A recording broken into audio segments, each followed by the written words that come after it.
This is a quick start guide for the Excel Skills Invoice Age Analysis template.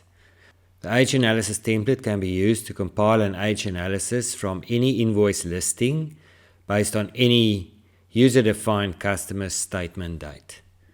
Let's start with the invoice sheet. The invoices sheet can be used to include all your invoices. So the columns with yellow column headings require user input, and the column with the light blue column heading contains a formula which is automatically copied when you add data to the template. So the user-defined columns include the invoice number, the invoice date, the customer account reference, and an invoice amount.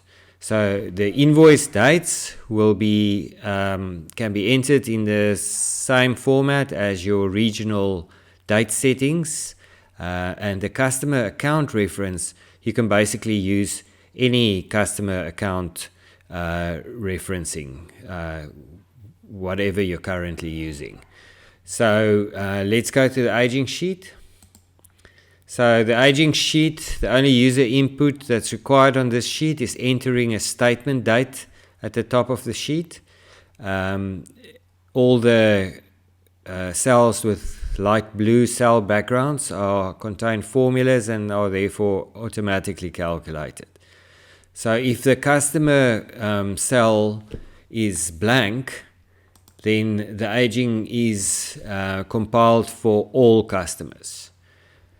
You can also just enter a customer code there, and the aging will then be based on that customer code only. Let's look at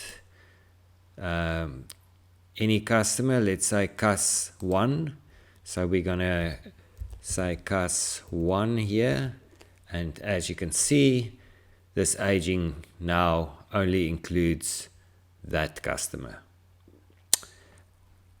That's basically it. If you want more detailed guidance on the template, you can go to our template instruction sheet and review everything that's on there. And you can also go to our support section on our YouTube channel, where we post videos based on customer feedback.